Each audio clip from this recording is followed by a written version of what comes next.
DraftSociety.com presents a Premier League Draft Fantasy Podcast. Welcome to the Key Pass Collective. Your exclusive source for the information, analysis, and advice you need to dominate your fantasy leagues. Come on in. We've been expecting you.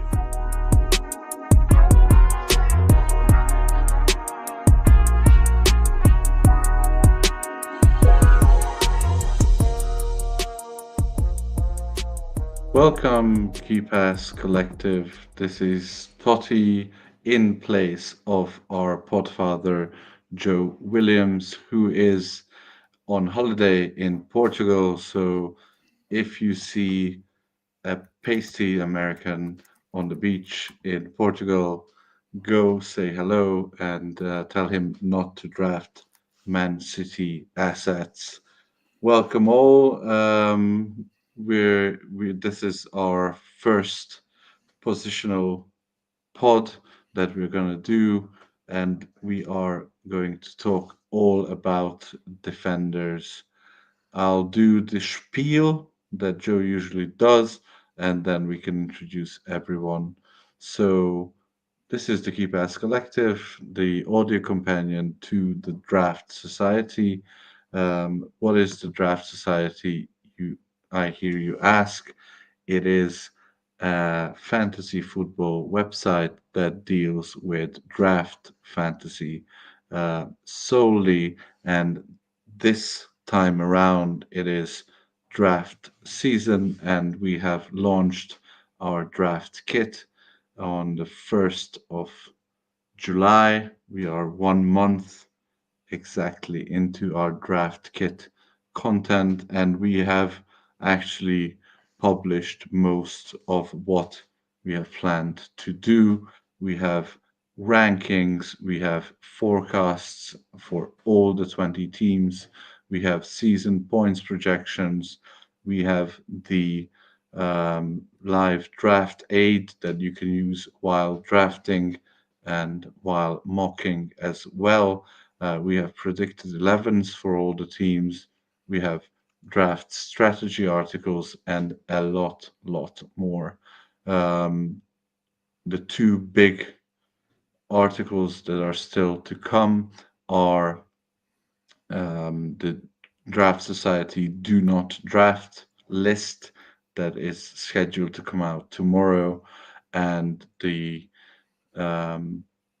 players that we love but can't draft. These are two of our most anticipated articles, and these will be out on Thursday and on Friday. We will have OFPL scoring ranks out tomorrow, as at the Draft Society. Thursday is Ranks Day, and we will have an update to our top 150 ranks next Thursday. Welcome all who have joined us, and welcome guys who have joined us live on the pod. Tom, Dutch Cowboy, and Ryan Barnes. How you doing, guys? Doing good, man. Glad you're hosting, Toddy. Thought I might have to do it. You should really think you'd be much better at this. No, I can do the technical stuff, but no, you sell yourself short. I got the face for radio. I still have no idea why we don't have Joe's spiel pre-recorded at the beginning, but there you go. We had it once and never again. That's true. We really should do that for his and our sake. Exactly. How about you boys? Tom, how you doing? Yeah, I'm doing well. I was just thinking, in the eyes of our listeners, Joe's value to the Draft Societies will never be higher than after this pod without him. But that's true. Yeah, I'm doing very well, thank you. And how about you, Rich? Doing good. Just counting down the days for the real drafts, seeing a lot more mocks in the chats, and I think starting this weekend we're going to see some more realistic draft boards going up. So pretty excited. When When's is everybody's everyone's draft? first? Yeah. Yeah. I Mine's- have one next week. It's the Community League, which, if you don't know, me and one of my really good friends are splitting an account. We're splitting a team. It's kind of like a two-headed dragon kind of thing, but it's perfect because we're the last pick, so we're each going to get a pick per round, and we're not allowed to argue about it. So that's cool. And then I have one the night before the league starts, which I'm pretty excited. It's the home league. So you're just in 2 leagues. Do that. Just in two. And I usually just want to do one, but it's Dutch Cowboy. I got to do two. Fair. Two's a good number. I was in a few more last year, but I've consolidated it down to 2, and I'm very happy I did that. But yeah, my drafts are the 10th and the 13th. And Well, I've I'm got my drafting from first both times. So like first one would be a nice little I don't know, dress rehearsal, and I'm trying to have some of my favorite picks carry over, but also like differentiate the teams a little bit. So it'll be interesting. It's the first time I'll be drafting from the same position in multiple drafts. How about you, Tom? When are you drafting? Yes, I've got my home league this Saturday, which will be a nightmare because 2 weeks out. It's just because we do it in person. It's just the weekend that people are actually free for, and then I've got a couple slow drafts starting next Wednesday, and something's going on in my dynasty league at the moment as well, trying to assign the new players to the league. So I've sort of already started. Oh, the dreaded slow draft. The slow auction draft. It's it's an experience. I can't imagine an auction in like slow motion. Are you doing anything extra with your home league? Like what's the setup? What do you usually do? We normally meet at a pub, do sort of awards for everything that's happened in the year, sort of best trade, best like stupidest waiver drop, everything like that. If you win an award, you have to do a shot, and then we go on a bar crawl and do like 1 or 2 picks in every bar and have a like pint in between. So yeah, is it in the same fun. town every year, or do you guys switch it up and go to like different towns? It's only been in Nottingham so far. It's one of those things where every year we plan on going somewhere else because we feel we've milked Nottingham dry a bit. But yeah, no one. There's just it's quite difficult to get the buy-in to get everyone to go somewhere else. Really. Yeah, that's fair. Now I have to pull up a map of the UK. Is everyone in your home league from Nottingham or lives there? No, but Nottingham's quite central because we've got some people up north and then a few people in the southeast. So it works. But there's about 7 or 8 of us live in Nottingham. That's fair. So it's the most logical place. It is quite central. You learn something new every day on the KPC. 100%. Yeah, I have my first like proper draft weekend going away with my home league. We're doing our draft in the first international break, actually, and we have a whole house booked with a pool and we're trying to get there's a pool bar at the house, so we are trying to get some cocktail waitresses down as well, and man, we're making like a proper draft board and everything. So going all out to two of the guys, including myself, turned 40 this year, and one of the guys turned 50 this year. So this was like three of our wives chipped in, and they bought us this weekend away. Keepers. That's amazing. That's insane. That's so fun. Where is it going to be? You don't know about the. It's like rural Hungary, so it's like Okay. it's like They're not paying for the an hour. cocktail waitresses, I'm assuming. No. They're not paying for those. Yeah, so it's like an hour's drive away. So we have we have like a minibus rented out, and we're going down there and then painting the very small village red. Beautiful. I got to tell you, I'm doing a live draft for my home league back home. I'm flying down, and the number one thing I'm worried about is I'm going to have to mediate 90% of the night. And just between, like, I don't know how I'm going to multitask keeping track of my drafts and just keeping control of 11 other humans. But I'm going to need cocktail waitresses. I mean, that's I think that's a good mediator to have cocktail waitresses. Especially if there's who more than one, for sure. Yeah, and who actually give you cocktails as well, not just there for. It'd be cool if you as- if you sent them like the draft kit ahead of time, and they actually had knowledge, so that you can like kind of ask them. Like you went to get a drink, and you're like, oh, they'll ask you like, hey, like, what's got you worried? And you're like, oh, I'm in round 5. I don't have a defender yet. And they're like, oh, you can wait another round. You're like, okay. I mean, at this point, the bar is set considerably lower because we so far have not found any actual cocktail waitresses who are willing to go to rural Hungary Right. to a house somewhere in the woods with 12 drunk men. When you say it like that. Yeah, we have been thinking outside the box for getting girls there who may have other skills but can also pour cocktails. Correct. Gotcha. Yeah. So let's talk defenders. Yeah, let's do that before you get a lawsuit. Exactly. So as for our chat, we actually have 20 plus people listening to us live. If you're not listening to us live and you're listening to this pod later during the week or sometime before your draft, join us for a live pod. Sometimes we usually do these Wednesday 5:30 Eastern time, but we always put up some sort of sign on when these pods will be, and yeah, come join us.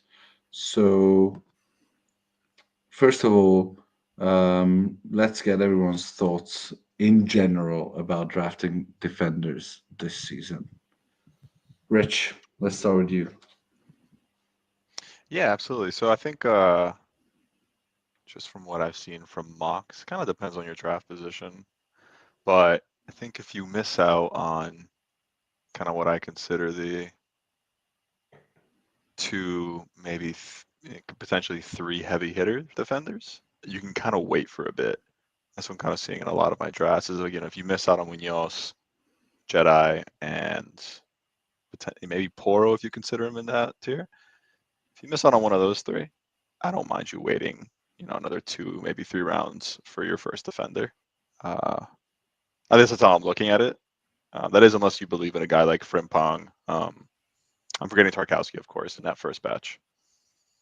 That's how I'm looking at it kind of right now. I think there's a lot of good punts in like the round 7 to 10 range that I wouldn't mind starting off my defender journey with. At least as things stand right now. What are you, Tom? Yeah, so I think my strategy is quite different, especially in previous years when I was somewhat oversubscribed in the number of leagues that I was in. I very much valued having just solid set and forget defenders, so I didn't have to think about it like going forward.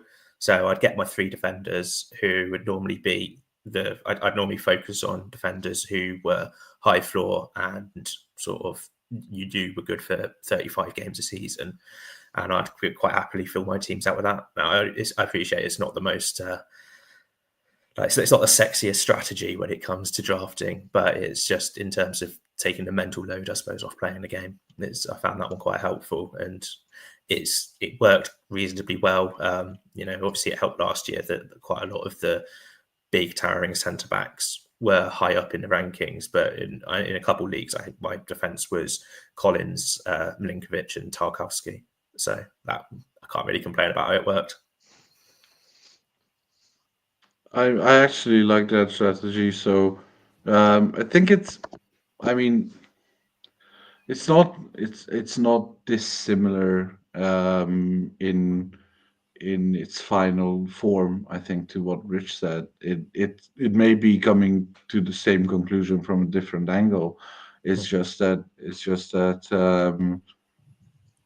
that you will be able to get your Collinses, your Gabriel Magalhãeses, your Tarkowskis a bit later than you would usually for similar value players, and for your so like in your thoughts you would rather do those and then be done with the defensive parts of the team and then focus on upside in different positions. Yeah, I mean, I do think that there's higher variance, well, potentially in other positions. There's definitely, you're more likely to take a lottery ticket forward and they're more likely to do something good for your team than a 15th round random Bournemouth wing back, aren't they? So that's how I prefer to look at it, yeah. What about you, Ryan? Yeah, I'm kind of a hybrid. I like to get one first or second tier defender. This year, given where I'm drafting, I'm going to probably miss out or at least intentionally skip that top tier. And the best I'll probably get in terms of my first defender taken will be Tarkowski. And I want to get like him or AWB or somebody of that ilk that's not the top end, but also like as Tom mentioned, a solid set and forget defender one, and then I can wait a few more rounds to start filling out my defender 2 and 3 based on some good value picks later on. But yeah, I think I'm just gonna skip out on the high upside, but also very risky defenders like the Frimpongs and the Kirkish and the Noris and all those. And I'm also not bought into the Coyotes and the Kuipers of the world. I'd much rather go for more known commodities and then stream the final defender spot. So that's kind of what I'm thinking. Yeah, at the end of today's pod, we asked our inner circle Discord to give us some questions, and we will come to those at the end of today's pod. But one of the questions that we got, and we will look at that in detail when we get to it. But it was which of the defenders, or where is the cutoff for defenders who won't stay on roster all season. So usually when you start looking at like top 10 forwards, top 20 forwards rather, or top 20 midfielders, they are all the high value assets. And when you start looking at top 20 defenders or even top 10 defenders for the previous season in overall scoring, you'll see that even in the top 10 defenders, there are players who at some point in the season were on the waiver wire or were free agents, and that's unthinkable for defenders and midfielders. So that's coming back to Olio's point on going for safe choices in defense and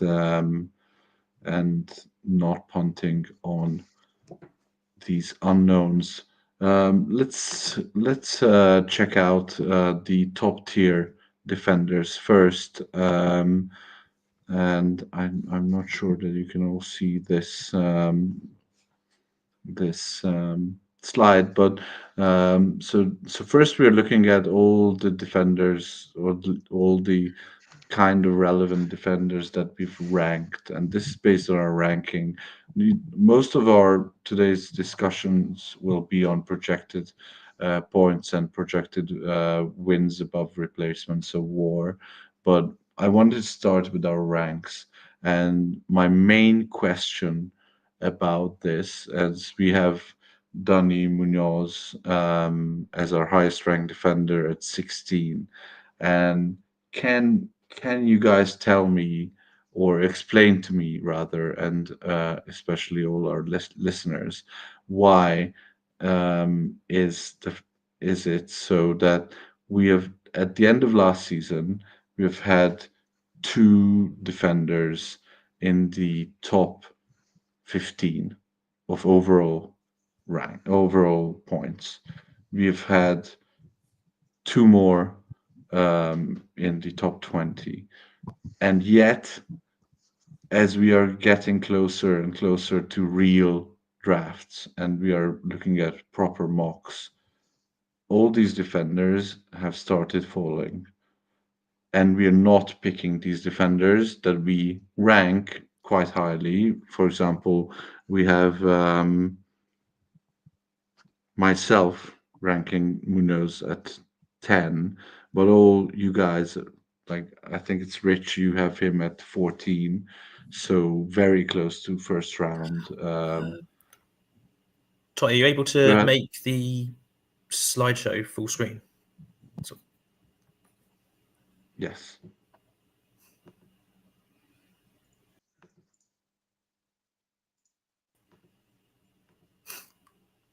Ooh, there you go.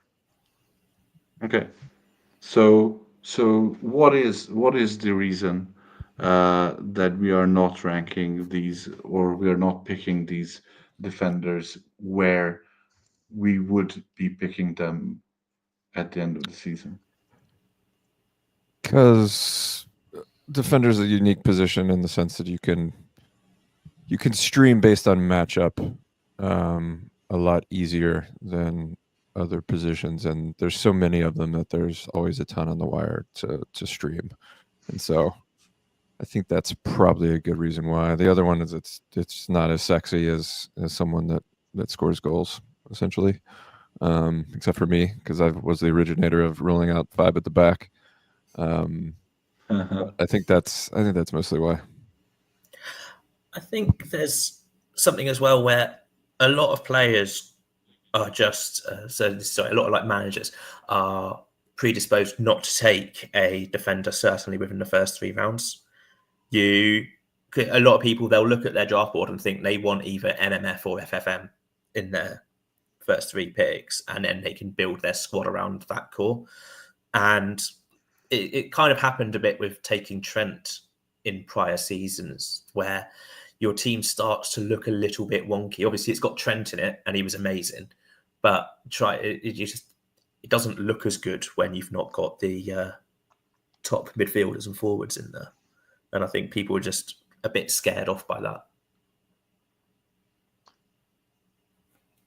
For sure. I actually think that's on like a factual thing, basis, and more on like an emotional one is, when you look at Dani Munoz and Anthony Robinson, who are, and at some point Pedro Porro, I think managers are over the last like 4 or 5 years are used to taking a round 1 or 2 defender from an elite team.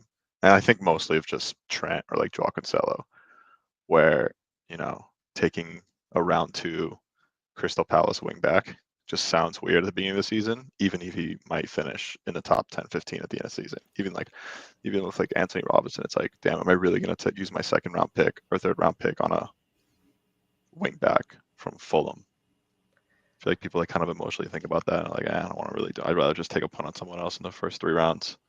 And at least, honestly, like I kind of think about it a little bit outside of like other facts about Dani Munoz, like concerns with like Europe and stuff. I tell you what, if Munoz wasn't playing in Europe, I bet you he would be the 1st round draft pick. I think that's also affecting him. But yeah, I think as well. No other position can get you -8 points on a bad game week, or at least if they do, then it's a lot less likely than with a midfielder. It's like there's that was it Newcastle versus Spurs game a few years ago where it was 5-0 in the first half, and I think Porro got subbed off, and he was on minus 10 points because he conceded 5 goals before the scoring change and done nothing. Yeah. And like that could, Palace or Fulham or even Spurs at any moment this season could concede 3 or 4 versus like back in the day when you were drafting Cancelo or Trent round 1, round 2, you weren't ever worried about them conceding more than like 2 on a regular basis. I think that plays a part.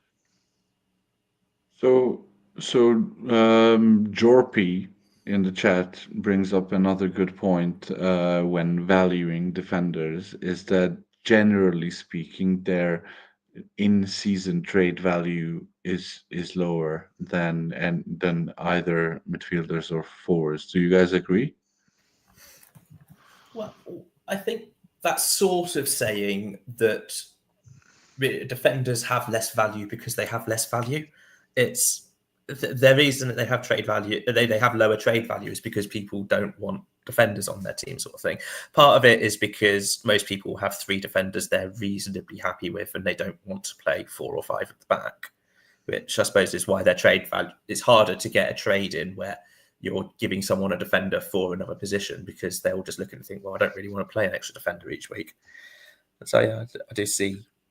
I'll tell you what, in the middle of the season, it's whenever I'm like hunting for trades, I actually find it hard to rip someone's like star defender off of their team. Like I always feel like people have like this narrative. They're like, oh, and typically when you only have like one rock at the back, I find it so hard to take it from them because they're like, this is my only defender.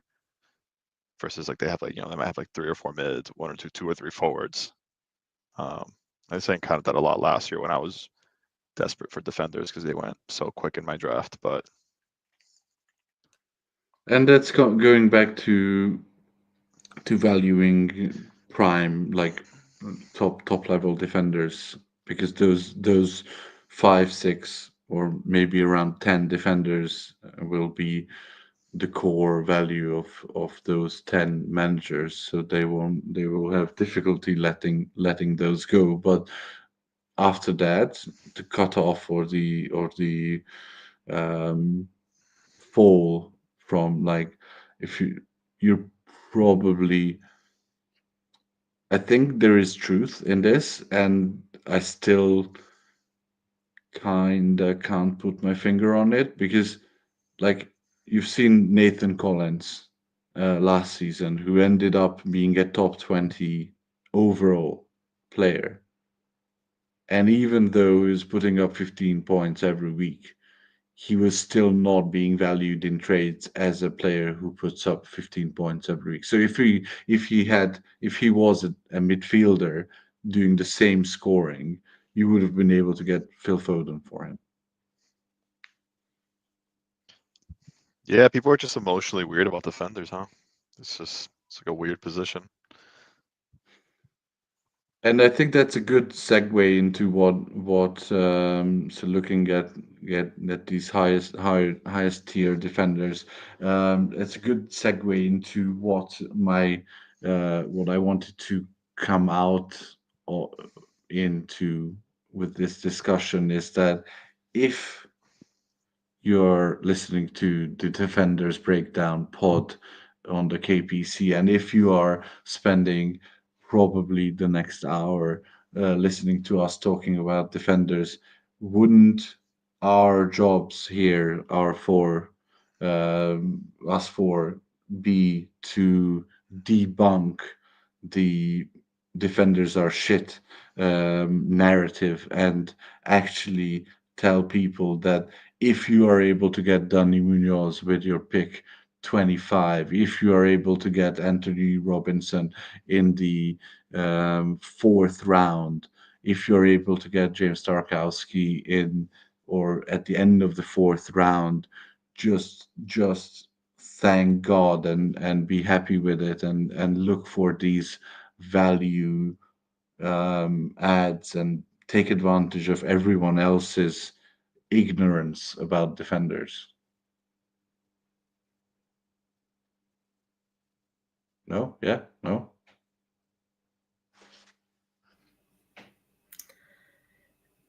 I mean, there's certainly a few stark contrasts, isn't there?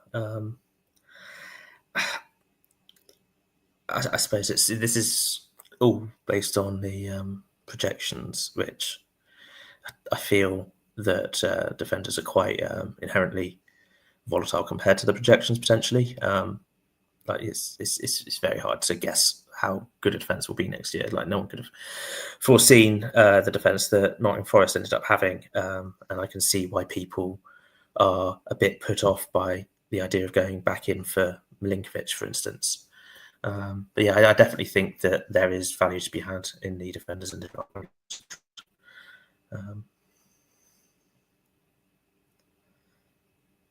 yeah. Okay, let's Frimpong's- talk he's got the about. same war rank and the same ADP for Frimpong. That's nice. Also the Poro, like the difference between war rank and ADP for Poro is kind of nuts. Yeah, and that's what I'm talking about. If you have like Poro who based on our season projections and based on our data is ranked 19th overall in WAR, and you're able to get him in at your 30 something pick, that's value regardless Right. of position, right? Right, for sure. Yeah, and he's definitely going around that time. I mean, I've seen him go like mid round 4.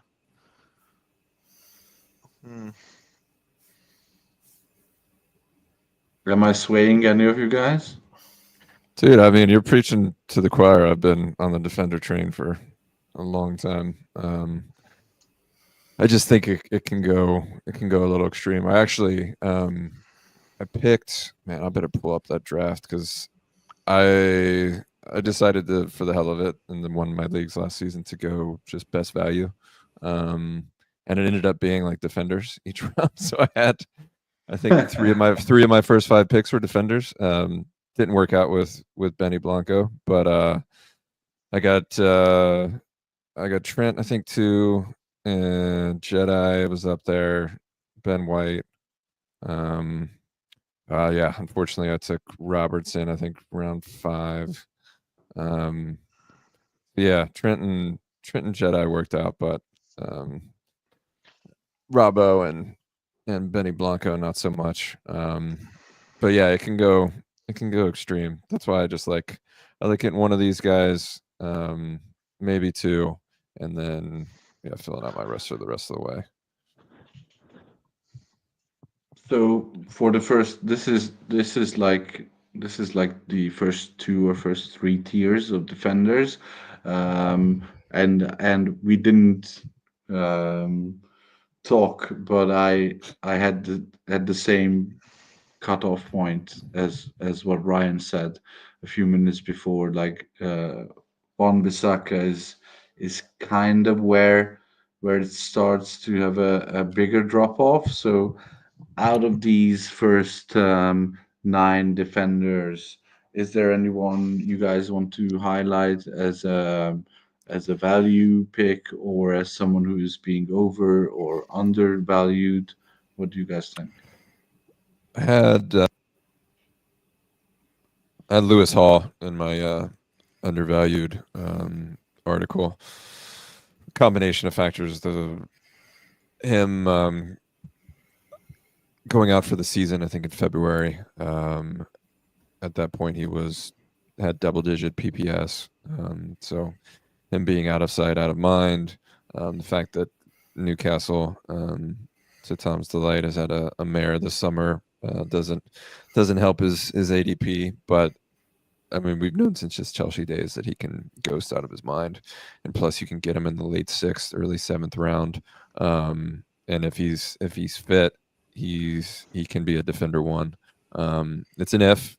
It's a risk. His fitness always has been, but he's one of those guys that's worth the punt at that stage. I don't think someone like a Coyote or a De Kuiper is, but I think Lewis Hall, given the fact that we know what he can do, he's worth, and you can see it with the disparity between his WAR and ADP. He's got, I think, the best disparity, it looks like, in this chart, which means that he's got the best potential value. So he's somebody I'm gonna target in the late 6th, early 7th.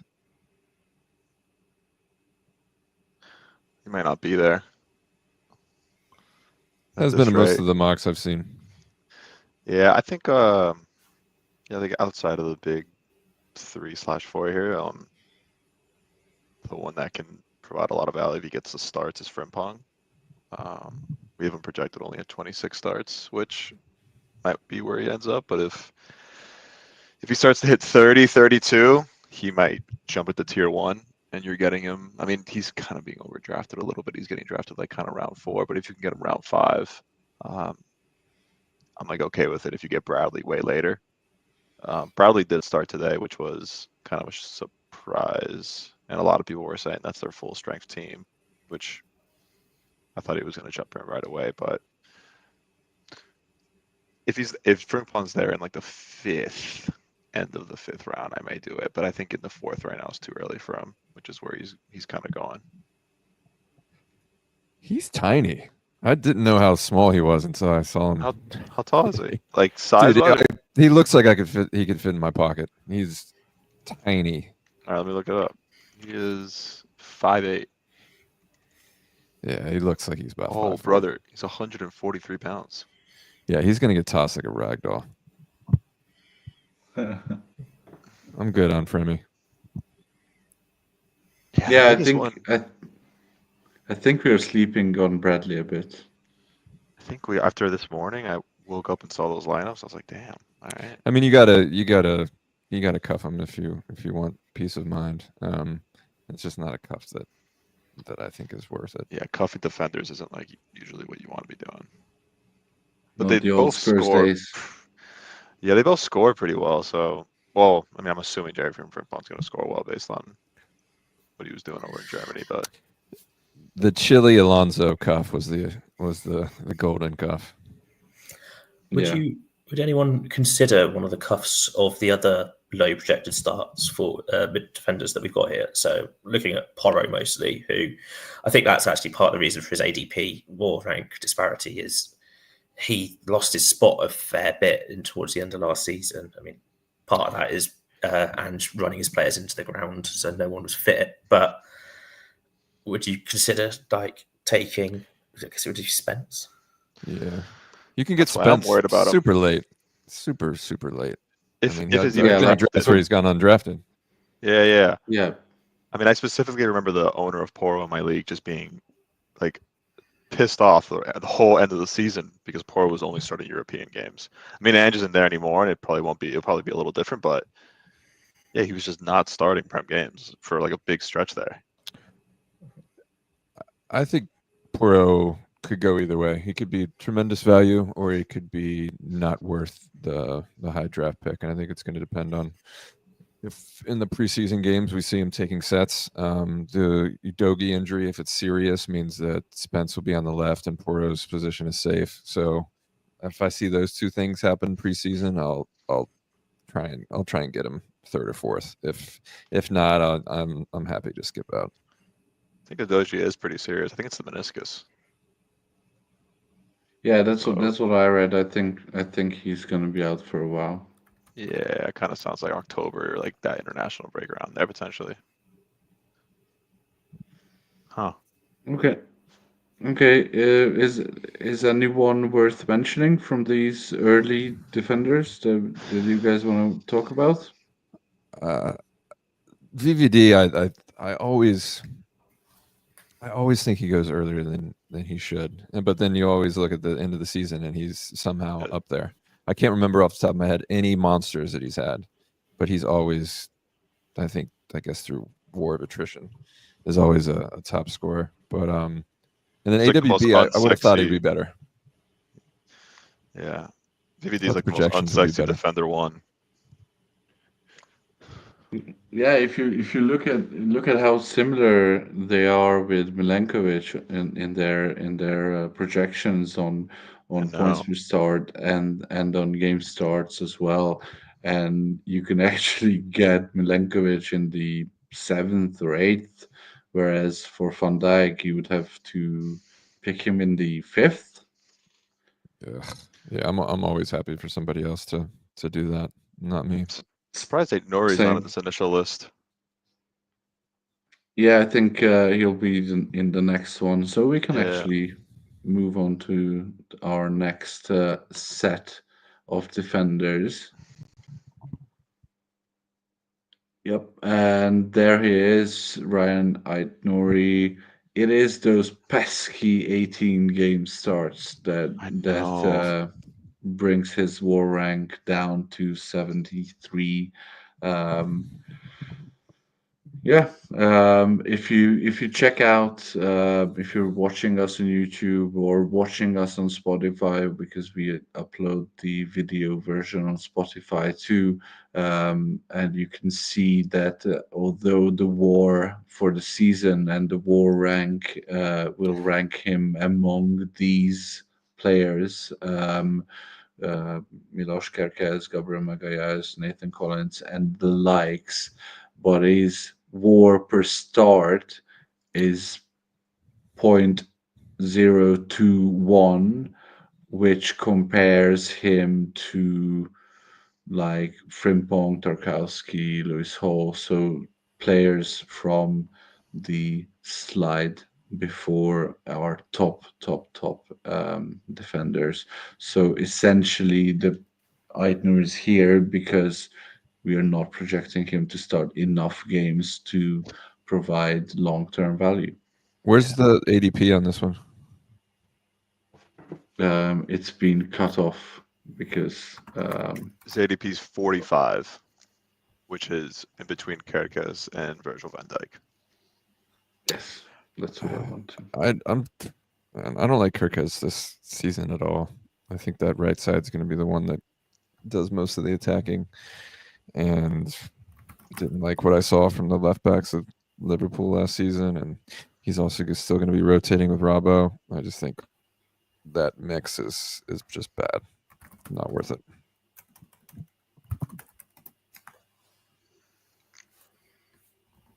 Yep, I tend to agree.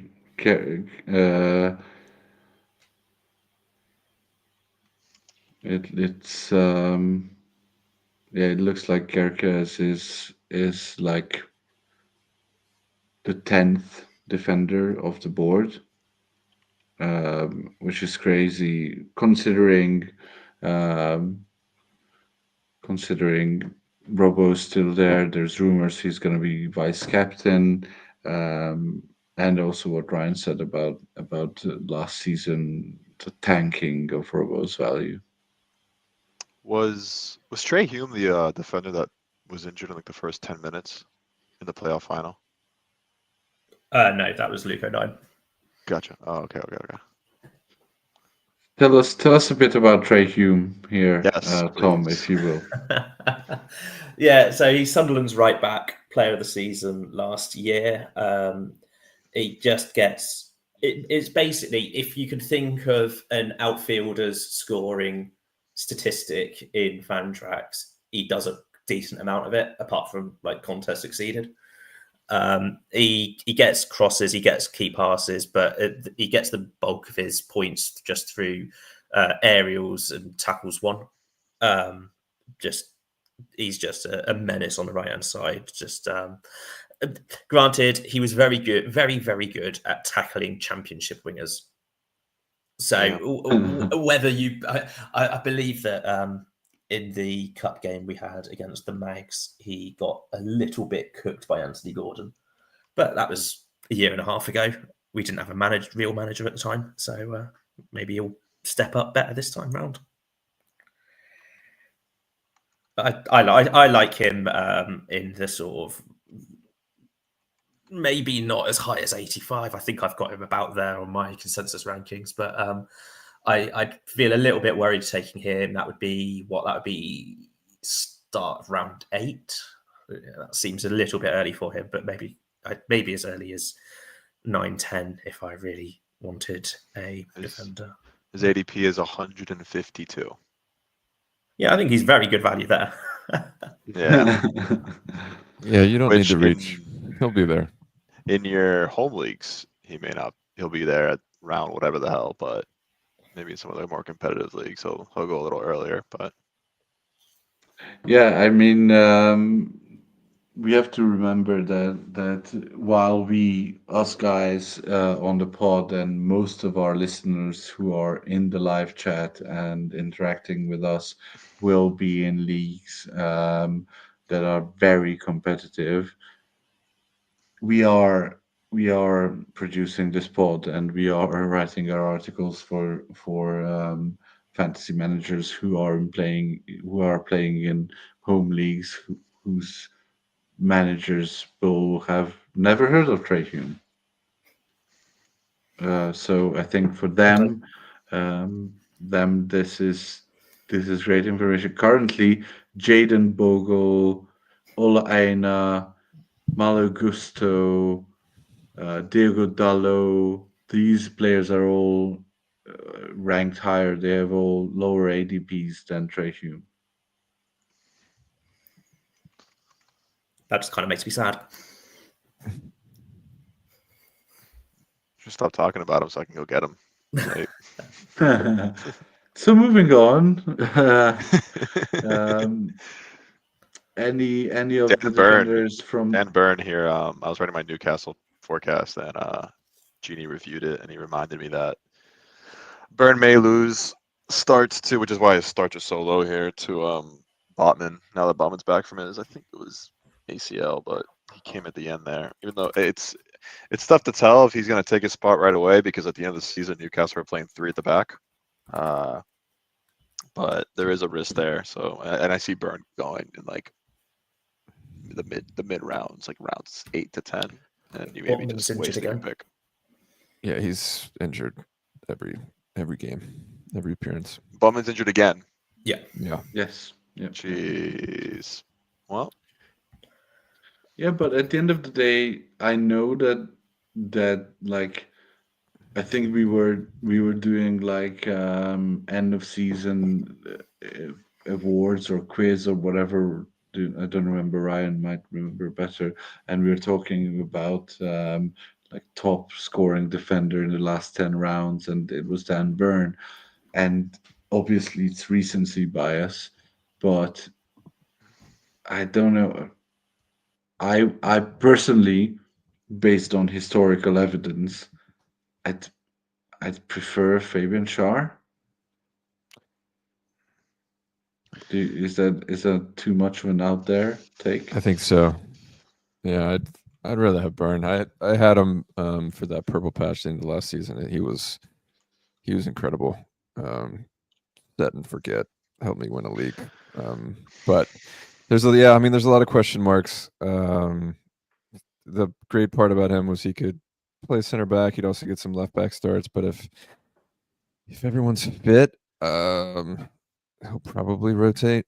But yeah, not everyone's fit, especially when you're competing with Hall and Botman, who are injured quite a bit. So it's going way too early for my liking. But if he slips a little bit, and I need a solid defender, I'm not upset about taking him. Schär, I think, he's lost a step. Last season, he was pretty bad. Before we move on to our next slide, let's quickly talk about the two Man City defenders here. We mentioned Idori. Currently, Joško Guardiol is a tad higher in our war ranks, and in overall war, but lower in war per start. Again, those pesky expected starts for Ryan Aït-Nouri. We have heard or seen rumors that the fact that Guardiola is most likely starting more as a center defender will kill his value. Do you guys agree with that? I wouldn't say kill, but it'll dent it enough where he's not worth taking him where his ADP is. His ADP is actually 59. yeah, that's too high. Yeah. Yeah, I mean, the part of his value last season was you'd randomly see him in the box and making a run, and that's probably going to go away if Ryan Idori's playing. So yeah, he'd be going way too high. Is he going to become Ruben Dias? I mean, that's what happens, though. Like if you're not He won't be that attacking on bad. that, I'd He have to see scores his better than stats. Diaz. I'd have to see his stats like strictly at the center back position. They're not as bad as Diaz's, but still not enough Yeah. again to draft him that high. Definitely not defender 1. I don't even know if defender 2, maybe, but more like defender 3. These are all scary Okay, let's defender move on. 1s. Yeah. Yeah. Let's move on to our next round of defenders, going from Nico Williams all the way to Jared Branthwaite. Any of the guys here that you want to highlight? I like Romero. I mean, as I've said, I hate him with a burning passion as a human. But I think he's going to be good value, and you can get him in the 9th or the 10th. Usually, he's got every chance of becoming that Ethan Pinnock, Nate Dogg Collins active defender in the Frank system. So I like him in this crop. Nico's got some upside, and Forrest have a pretty good opening schedule. So I like him. Konate, I think, is decent value given the contract controversy. Ben White, I don't know what to do with him. He's been good preseason, and Timber's been out, but when fit, I think that spot is Timbers. So if he drifted a lot, I would be somewhat tempted, but my head says no.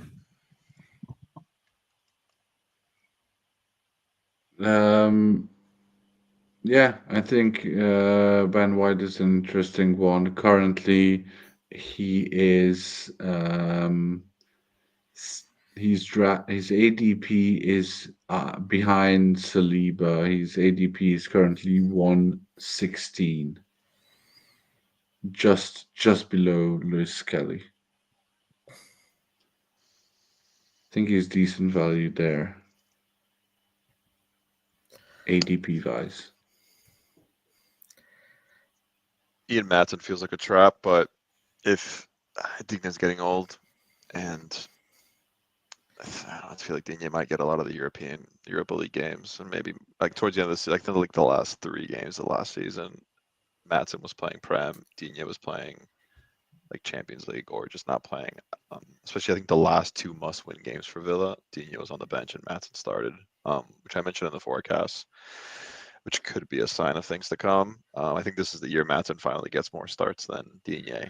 But that being said, he doesn't score that well, and I don't know, maybe like probably getting drafted like a round or two, maybe like a round too early.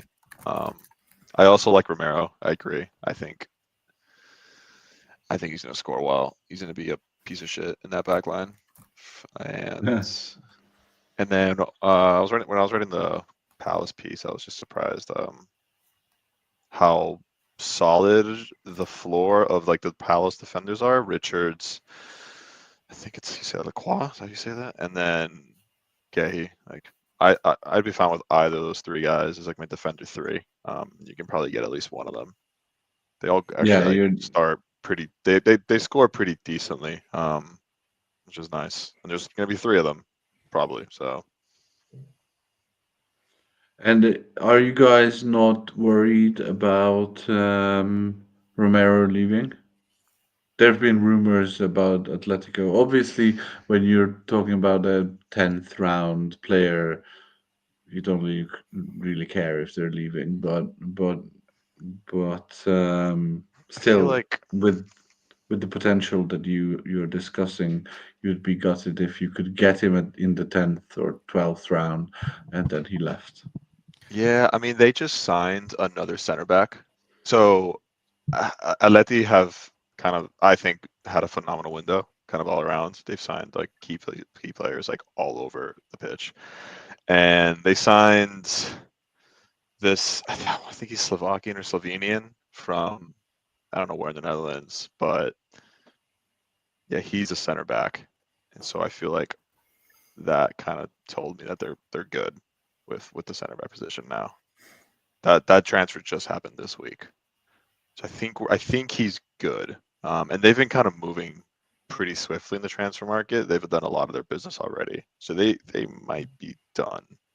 But yeah, I think I wouldn't. And also, you're wasting like what's his ADP with 9th, 10th round. Yeah, It's not like you're gonna get burned. There's far worse burns you can get than Romero leaving after drafting him. So I think he's like defender 2, defender 1 potential. He has like the ability to get some good numbers. I definitely agree with Ryan. I don't think he's leaving at this point.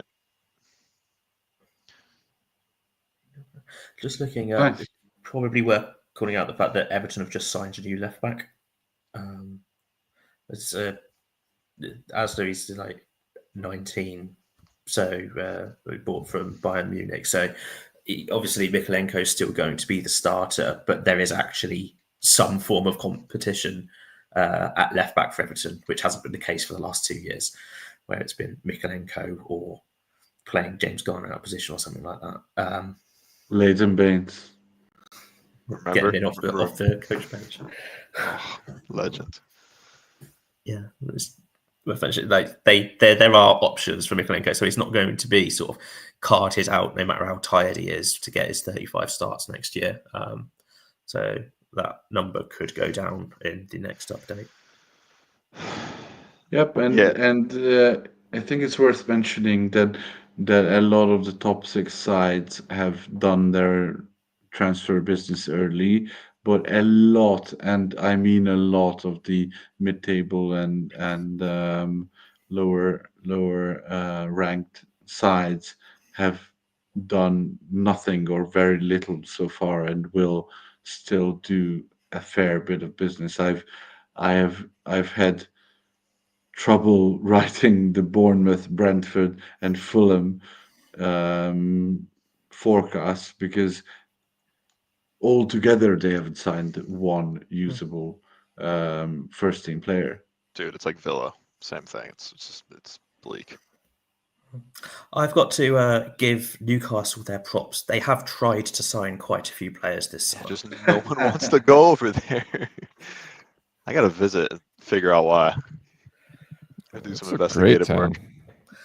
I mean, you could check out Sunderland. Everyone wants to go there right now. Yeah, I won't bring up the Kuiper because I think that's a question for later. I'm not a believer in United improving significantly. They're gonna get a little better, but I think there's still problems there. But Dorgu, I mean, that's kind of his spot down the left, right? Should be. So, and he didn't score terribly. I'm just worried about like them conceding a shit ton. But if you can get, I wouldn't mind Dorgu like pretty late as like a little risky little pick there. If I you mean, gamble on United improving. Yeah, my United defender pick is Maguire in the 15th. That's where he's gonna be. I mean, it is the exact definition of a punt. His ADP is 169 right now. Yeah, wow. He scores well when he plays. He's not in the best 11. I mean, I chuckle saying best and with that 11, but the back 3 I would assume does not include Mags. What do you think? So you think? Well, Lisandro, he's injured. He's not coming back for a Lit, while. Martinez. I mean, the Butcher. I mean, I think him and Frimpong are going to have some battles. They're about the same size. And Euro, I assume, is the 3. Martinez is going to be out for a long time. How long? Well, he tore his ACL. Remember, like last season. Yeah, he's been playing preseason games, if I'm not mistaken. You are, I think. I believe he's fully back. Damn. I mean, what did he tear his ACL in? Like, I think in the winter, either December or February. So. Yeah, February, I think. Yeah, I mean, if he's there, then it's going to be Euro Delict and him. So in He the hasn't played the preseason.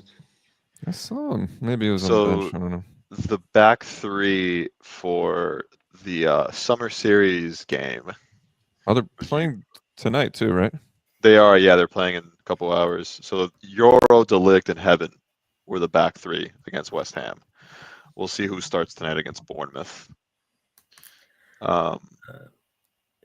Looks like Martinez is targeting game week 4 return. Oh, that's not. Yeah, that's not bad. Might be a good pickup. Mikolenko started. So just some like defender talk for the Summer Series is Mikolenko starting against West Ham, and then Patterson's back there, and then for West Ham, Diouf is back in the lineup. I'm assuming probably playing left wing back, and Kyle Walker-Peters is playing as well. Bisaka's getting rested. Just some little stats there. And Paquetá is in the lineup too. Yeah. We'll talk about him in the midfielders. I gotta admit, I'm tempted.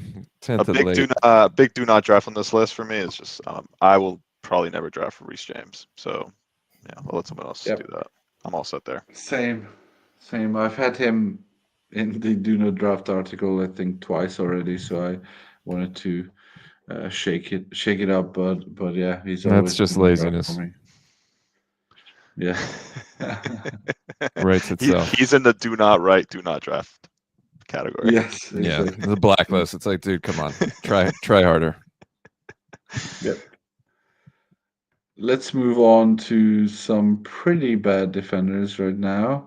You can see the list is getting bigger and bigger because players are getting shitter and shitter, and we are going into actually negative war for the season for some of these guys. My question here is, do we see any value in Kieran Trippier? No. 2 seasons ago, he was top 3 defender. It's a long time ago, bro. Yeah, I'm surprised he's not in Saudi or somewhere. Yeah, I agree. Okay, so do not draft then. I'm open to streaming him throughout the season, but yeah, I'm not going to waste a draft pick on him. I don't think. Just don't know when he'll start. If he does, like I guess if. Okay, so what about Matheus Nunes, who has been reclassified as a defender this season? He has negative war. Same. I'm streamable, dude. Yeah, he's got okay numbers when he does start. He would be a good like maybe third. I do think I'd rather stream him, but he'll get drafted, so it'd be tough. So he's like nothing more than like a defender 3. He won't be the wing back that flies up the field. It'll be Idori, if anything. I think someone that's getting slept on here is at least a little bit of Senesi. I think he scored quite well 2 seasons ago. If I'm not mistaken, I think he was ghosting pretty well before like Housen like took over that spot. So if he's getting drafted like really late, like I'll probably scoop him up. I wouldn't mind him as like my defender 3, maybe even 2. Even though I know Bournemouth have like shattered their defensive line, but he was quite good a couple of years ago. He was kind of horrible last year. How many games did he even start last year? I have to look that up. Yeah, so I was writing the Bournemouth forecast, and I was looking at Housen's value to the team, which was immense. But the surprising thing was that he only started regularly from like November onwards.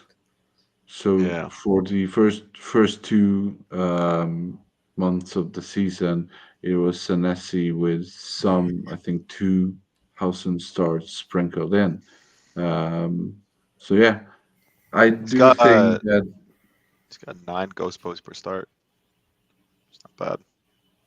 It's not bad. I do think that they will try to bring someone in, but if they don't, then I think Senesi is worth a look at. Do you need to draft him? I'm not sure. Yeah, I agree with that.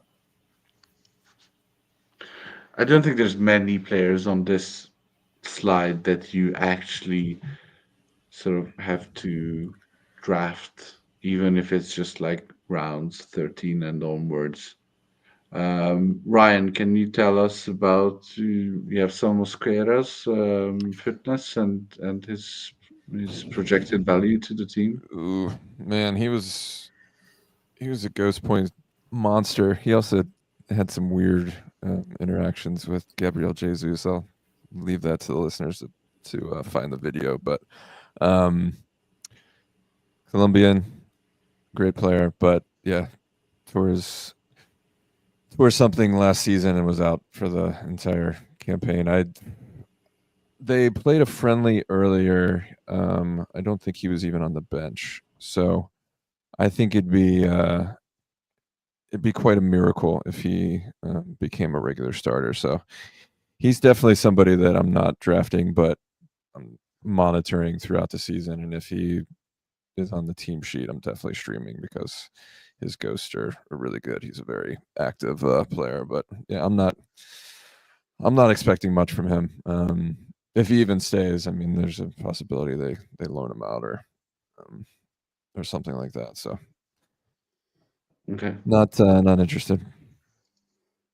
Um, and that is all the defenders. Are there any more defenders that we haven't seen on slides and or that you guys know that are coming in that we should take note of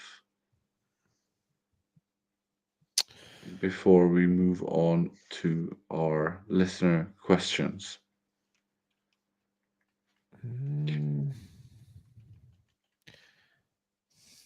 I think we covered a lot. What are the rumored players Let's coming in? That Hato guy, right? That's going to Chelsea. Yes, Yeah, He probably won't I start think he much. got the here we go while Okay. we were recording. And then that Ukrainian Zabar, that Ukrainian from Bournemouth, he might go to like PSG apparently, but I don't think anyone else is coming in. I think we did a pretty good job. Yep. Let's check out our listeners' questions. So Are You Blind, friend of the pod, Diddy G asks, how did Robinson perform in assists relative to his expected assists? Do you expect a regression? How did playing out of position affect this? So he got 10 assists without checking. Do you guys know, or can you guys guess what his expected assist was? 7. Yeah, I'd say 6, probably 6 or 7. Yeah. Ryan? I was the one that said 7. Oh, sorry. I mean, I can take 7 as well. If you think of a different number, right? But yeah, that sounds about right. Like about 6.5. I'll split the difference. Yeah. So obviously there are different models for expected assists and expected goals, but Understat has him coming in at 4.4 assists, expected assists. Damn. Yeah, so he has hugely overperformed his expected assist numbers. He has done that for 2 seasons in a row. So last season he got 6 assists from an expected assist XA of 3.7. Make of that what you will. What do you guys think on Anthony Robinson's value going into the 25-26 season? He is our consensus number 2 defender this season. I'm expecting more of the same, to be honest. Like, I have no reason to believe that. Like, the Fulham just looks like the same team going into next season right now. So I think I mean, even outside of his assists, like he got a lot of his points just ghosting. So I'm not really worried about Robinson at all. I think he's going right where he should, which is like end of or beginning of round 3-ish. Or sorry, I liked him a yeah, lot end of better round when you 3. could get him in the 6th round. Yeah. He'll go. Sorry, I misspoke. End of round 3, start of round 4 is where he's going. So I'd be fine with him as like defender 1 there. I'm not too worried about him. Will he get 10 assists again? I might. Yeah, maybe he'll see 8 or 7. He'll probably see what we guessed, which is like 6, 7. But I think that's fine where his value. Because think about it, like he was the 7th overall player this season, which is like insanity. Yes. If he loses like 3 or 4 assists, he'll probably jump to where his ADP is right now, which is I think like 36, 37. So I'm fine where he's going. I think he'll be a great asset. Fulham look the same. Probably will be the same. What even we were talking with Tom when he was reviewing my Fulham forecast, and I was a bit stumped on what the question part should be, and we have almost decided on agreeing on the question being what even is the point of Fulham?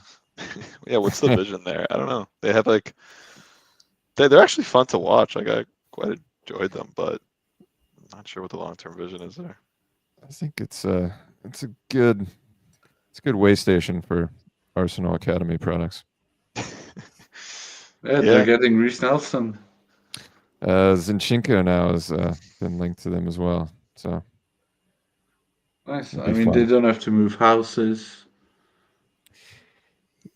Yeah, I think that's mostly it. It's like it's a good club for players that don't want to leave London but can't hack it at the big London clubs anymore. And Fulham are happy to accommodate. Yep. That's enough Fulham talk, I think. Draftlet asks defenders who were good last year that won't be this year, and vice versa. So I think based on our ranks and based on what we talked about in the last hour, we are in agreement that we expect Forest and Brentford defenders who were in high regard last season to drop off significantly, right? Yeah, I don't think Collins is going to be sustainable. Collins and like that entire back line of Forest probably won't be the exact same. They'll probably get scouted all this summer and they'll take a hit. Yeah, so Forest obviously. Milenkovic, Well. Murillo.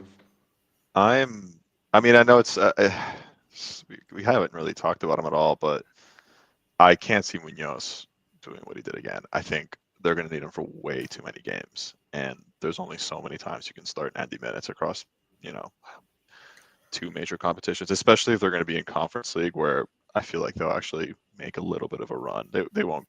I don't know how far they'll get, but it's just too many games for him. I don't think he'll be in the top 10 again. Especially as he leaves. And what about the other way around? So any of the defenders who were shit last season but are gonna be better this season? I think Romero. I think Levi Colwell will be decent, especially with that early run. JWP almost scored. Yeah, he'll stick out. What about Robertson? Do we see any way back for him? Nah, he's second fiddle now. He'll start like cup games and he'll start the Champions League game against like Brest. That's about it. I don't think Brest is in it again, but I'm just saying. Sorry, Brest. That was just a catching strays for no reason. That is a very just one Brest listener like the next 2 weeks and be like, what the fuck?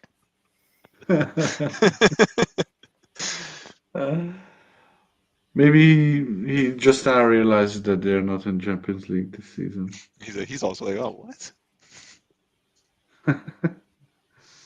I got a name for you actually, defender who won't be good again is I think Tyreek Mitchell's going to take a hit. I think he'll lose a lot of starts to Sosa. I think they know Sosa I is think exciting. I think they know. I just see Mitchell getting drafted, not super high, but I see him getting drafted. And he won't see. I don't think he'll see over 30 starts. So, and that's not a cuff you want. So just be mindful of that one. I think they're going to do the same thing. I'm shocked they haven't. Probably I don't know if they can't find one, but I got to imagine they're going to sign someone to rotate with Munoz because I think right now the backup to him is Nathaniel Klein. Yeah, that won't work. Yeah, I I feel think like I'm we selling a dream here, but there's a chance that Willy Bolly gets some Premier League minutes again with Forest in Europe.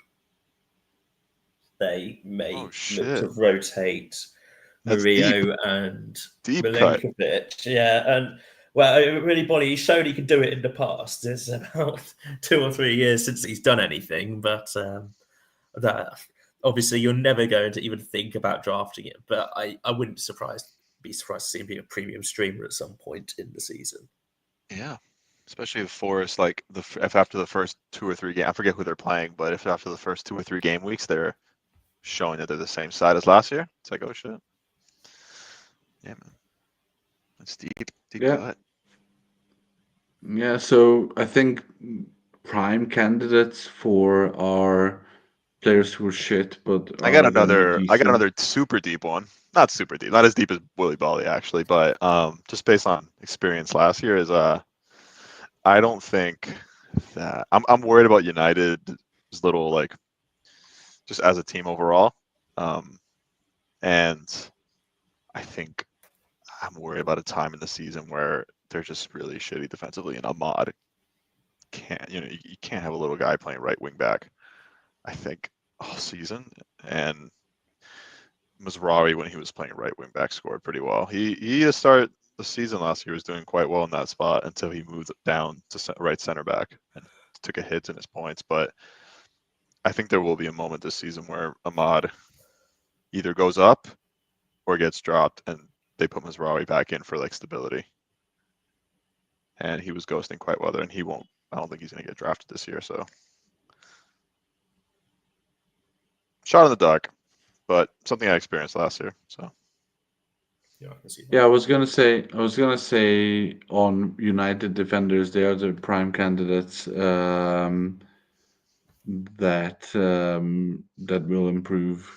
Lenny Euro, Dorgu, they were all just horse shit, and yeah, we talked about them as players worth considering to draft even, and that is a huge improvement from last season. But they are still in front of an honor. they are still. Yes. Probably I mean, Donnarumma's not rumored. I don't know why the hell that would Donnarumma be would go there. huge. What are United selling? I want to be in those meetings. They're selling a vision. Is it just like United is all it is? Like come play for United. Do they have the same like pull that Madrid do? Like it's just like I'll go there even though there's I think nothing it's going just on. the money, though, It's isn't clearly it? I money. always thought, It's just yeah, okay. I don't. I'm thinking, what are they brainwashing these people into the meetings? Anyways, moving on. Yeah, let's move on to the next question. Who wins the Hickey Coyote right back spot at Brentford and why? Yeah, we didn't talk about Coyote in the slides. He was wedged between Guardiol and Idori in the war ranks. I think that is very, very presumptive. He started 6 games. Those were really good games. I think Ryan, you can attest. You were one of the early Coyote'ites, right? Yeah. No, But he's solid, but for some reason I just have a bad feeling about him this season. yeah, I think there's like we don't know anything about Keith Andrews still, but yeah, both Hickey and Henry were out all last season, so it's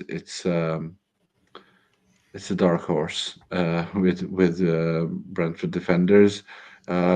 Clearly, Coyote is the one that has the highest upside. So if you're drafting one for potential upside, then it's him. But like I wouldn't draft Hickey, and I would probably draft Coyote as a punt. Well, I mean, But yeah, it's not looking terribly informative yet for Brentford. even if Hickey was starting, he's not shown anything like being a valid Fantrax asset. Last year, he averaged 2 points per start over 9 Ooh, games, apparently. tasty. That's not even last year. That's 2 years ago. He was injured the entirety of last year. And in Yes. 23-24, he played 9 games and got 2 points per start. And then in 22-23, his points per game was 4.3 in 23 starts and 26 appearances. So Yeah, he's definitely not worth starting. Coyote is. Whether he will keep the spot is still to be seen. I think they will start the season there, and obviously you will be drafting for that. But be ready to drop him if he's dropped. Okay, let's move on. Is there a Ferdy worry surrounding the Kuiper? We didn't talk about the Kuiper just so that we can talk about this question. Um, who can take this? I'm not. I'm not a. I'm not a fan of Brighton defenders just in general, and it's a good flag because we forgot about Kadiolu because he got hurt pretty early on in his tenure. So I think there will be, and it's, as far as I know, he's pretty versatile. So I think there probably will be a little bit of rotation between him and De Kuiper. So I'm not sold on either, to be honest. So I'm not that interested. I think it's shiny new toy syndrome, and I think he'll probably be dropped fairly early on. So I'm not sold. Yeah, shiny new toy syndrome counts for double when it's Brighton as well.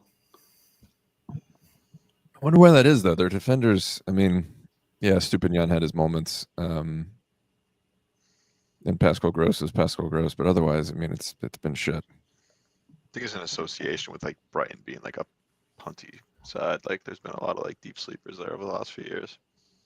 And just like literally because they are like that in real life too. Tariq would like a word.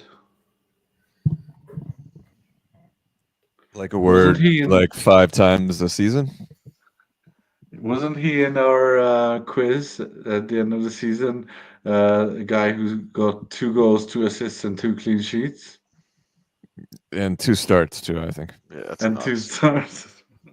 I will say, Brian, I'm looking now. They have a couple more friendlies, and maybe we'll get a better idea. They have Southampton, and then they play Wolfsburg twice in the same day. So we'll see some more out of them. Yep. So keep. De Kuiper's stats are pretty nuts. I will say he started. I think he was in. I don't know how many he started, but he featured in over 50 games the last 2 seasons in Club Brugge, and he had a good amount of contribution. So he's clearly got the talent. I'll get him, just not early, but he's a tall guy. Like there's potential there. Yeah, I'm much more excited about the Kuiper than what Ryan said, but yeah, there's definitely a Kadiolu worry there.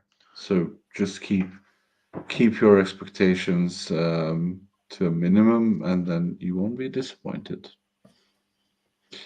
Let's move on to the next one. Yeah. Can Collins and the hype beast Coyote overcome how shit Brentford are going to be this next year? I think we have talked ad nauseum. No, they cannot overcome that. All I'll say for Collins is obviously the new manager at Brentford was their set piece coach. And so maybe he's cooking something, and Collins is going to get a few more goal contributions this year. But overall, yeah, he's probably lost his floor. Yeah, that's the issue. I think I agree with you, Tom, that he will still be a very good. I wouldn't say streamer because he's probably has had enough of value and he will keep enough value to be kept on roster. But yeah, he will have big games. Thinking of Nathan Collins as a high upside defender is kind of melting my brain a bit. Well, you heard it here first after an hour and a half of talking about defenders. Who is Alfie Doughty candidate for this season? I mean, the like for like potential would be Hume, obviously promoted player, left back, crossing, blah blah blah. But the real answer is there isn't one. Isn't it the West Ham guy who is just like Doughty? Yeah, Diouf, just like Doughty, a midfielder in the game but plays defense and is a beast. Yeah, but he also. I mean, but he was also. His stats are pretty sick, but he was doing it in the Czech Republic, which, I don't know what the jump between like the difference between Championship to Prem versus like the Czech League to Prem, but yeah, I don't know. He does look good. I saw some videos of him. He flies up the wing and he can take a shot, so it's potential. But I mean, Suchek and Sufal came in and hit the ground running, so it's a good point. maybe it's 1-1. Maybe it's 1-1. There's a little connection there. I mean, someone's got to score. Someone's got to figure out how to score goals in that team. So, and if you have Wan-Bissaka to go off of, that's a wing-back system. Maybe I mean they're playing 5 at the back again, so maybe he can emulate Wan-Bissaka attacking numbers. If you ask Genie, the one who will start scoring goals is one Mikel Antonio, who apparently started a game for the under-21s and scored as well. It's good to see him back, though. Absolutely. I think we'll see Bowen up top again. Yeah. But this is a defender's pod. Yes. We will talk enough Antonio in the forward spot. How many draft day defenders do you think you will roster long term, and how does it compare to other positions? We've already mentioned this.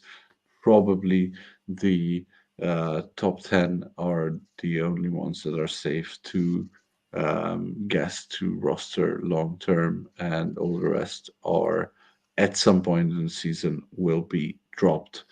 Who's Housen of this season? Additionally, who substitutes him at Bournemouth? So we've talked about Senesi, who will come in unless they sign someone else. Who's the Housen of this season? Any guesses?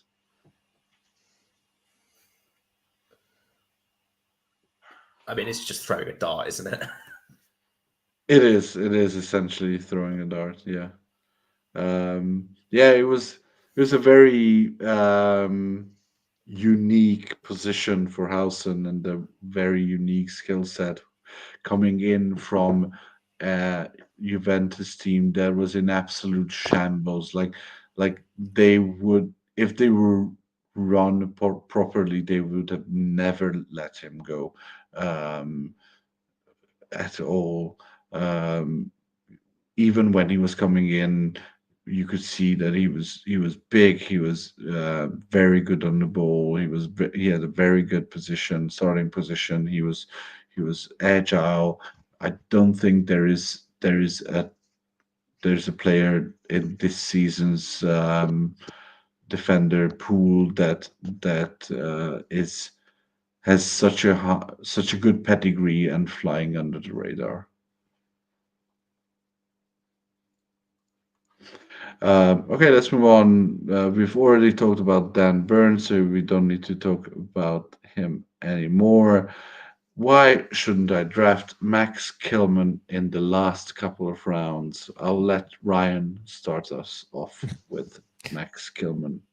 Because no one else will, and you can probably pick him up off the waiver wire. No, he's one of those guys that is unsexy, but when you look at his numbers, they're actually pretty decent. And West Ham, by all accounts, have a pretty good opening schedule, so I'm not opposed to it, but make sure it's very late because it's unlikely that that he'll be taken in your drafts, at least before the 14th round. So act accordingly. Do you guys want to guess how many starts he had last season? 38. 38. 38 the previous season too. Yeah, 37. Guys are Yeah, workhorse. last 3 years, 37, 38, 38.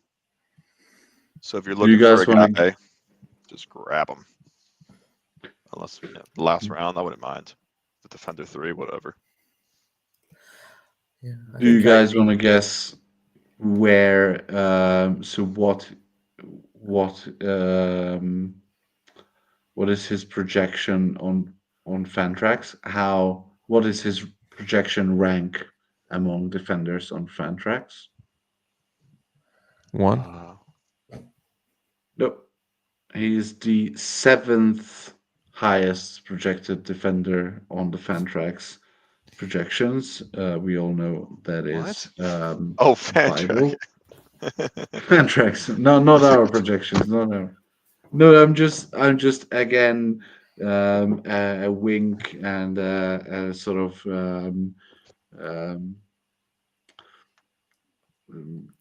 sort of note for those of our listeners who are not regulars in our midst and who are not used to our valuations. Do not, and I expressly say again, do not consider Fantrax projections for any of your fantasy Unless you're in my home league, decisions. please.